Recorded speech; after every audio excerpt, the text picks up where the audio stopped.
നമസ്കാരം, ടോഷ്മാസ് കിച്ചൻ്റെ പുതിയൊരു എപ്പിസോഡിലേക്ക് എല്ലാവർക്കും സ്വാഗതം. ഞാൻ ടോഷ്മ. ഞാൻ ഇന്ന് തയ്യാറാക്കി കാണിക്കുന്നത് മാങ്ങാച്ചാറിൻ്റെ റെസിപ്പിയാണ്. ഇപ്പം പച്ചമാങ്ങയൊക്കെ നല്ലതായിട്ട് ഉണ്ടായി നിൽക്കുന്ന സമയമാണ്. ഈ സമയത്ത് നമുക്ക് നല്ല ടേസ്റ്റി ആയിട്ടുള്ള ഒരു നാടൻ മാങ്ങാച്ചാറ് എങ്ങനെയാണ് തയ്യാറാക്കുന്നതെന്ന് നോക്കാം. പാൻ നന്നായിട്ട് ചൂടായിട്ടുണ്ട്. നമുക്കിതിലേക്ക് ഒരു 1/2 ടീസ്പൂൺ ഉലുവ ചേർക്കാം. അതുപോലെ തന്നെ കടുകും ചേർത്ത് പൊട്ടിക്കാം. കടുക് ഉലുവയൊക്കെ പൊട്ടിക്കഴിഞ്ഞു. നമുക്ക് വെളുത്തുള്ളി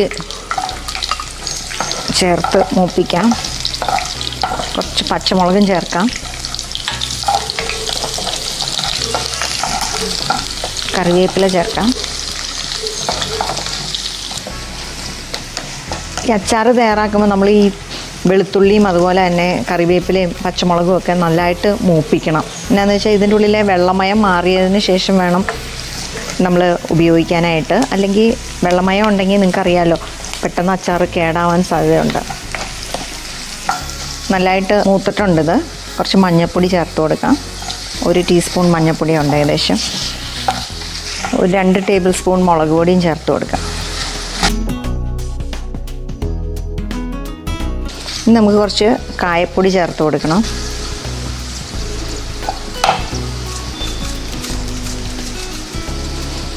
അത് ഏകദേശം 1 ടീസ്പൂണൊക്കെ ചേർത്താൽ മതി. നമുക്ക് കുറച്ച് വിനാഗിരി ചേർക്കണം. ഒരു 2 ടേബിൾ സ്പൂൺ വിനാഗിരി മതിയായിരിക്കും. പിന്നെ കുറച്ച് തിളപ്പിച്ചാറിയ വെള്ളം. നമുക്ക് ഗ്രേവി വേണ്ടതനുസരിച്ച് നമുക്ക് തിളപ്പിച്ചാറിയ വെള്ളം ചേർത്ത് കൊടുക്കാം. നമ്മൾ ഓൾറെഡി ഈ മാങ്ങയിൽ ഉപ്പ് പുരട്ടി വെച്ചേക്കുന്നതാണ്. അപ്പം അതുകൊണ്ടാണ് ഞാനിപ്പോൾ ഉപ്പ് ചേർക്കാത്തത്.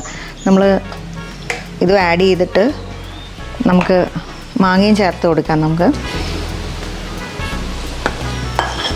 എന്നിട്ട് നമുക്ക് ഉപ്പ് നോക്കിയിട്ട് ആവശ്യമുണ്ടെങ്കിൽ മാത്രം ചേർത്താൽ മതി. ഉപ്പ് കുറവുണ്ട്, അപ്പോൾ നമുക്ക് കുറച്ചുകൂടി ഉപ്പ് ചേർത്ത് കൊടുക്കാം.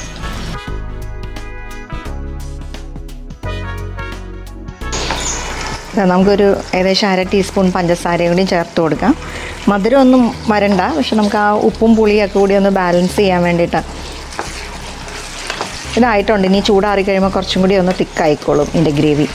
നമുക്ക് തീ നിർത്താം. ഇതൊരു 2 ദിവസം വെച്ചതിന് ശേഷം നമുക്ക് ഫ്രിഡ്ജിലോട്ട് മാറ്റണം. അപ്പോഴത്തേക്കും ഈ മാങ്ങയിലൊക്കെ നന്നായിട്ട് മസാലയൊക്കെ പിടിച്ചിട്ടുണ്ടാവും. ചൂട് നന്നായിട്ട് മാറിയതിന് ശേഷം വേണം നമുക്കിത് കുപ്പിയിലേക്ക് പകർത്താനായിട്ട്. അപ്പം ഈ പച്ചമാങ്ങയൊക്കെ ഒത്തിരി കിട്ടുന്ന ഈ സീസണിൽ നമുക്കിതുപോലെ നല്ല ടേസ്റ്റി ആയിട്ടുള്ള അച്ചാറുകളൊക്കെ തയ്യാറാക്കാം.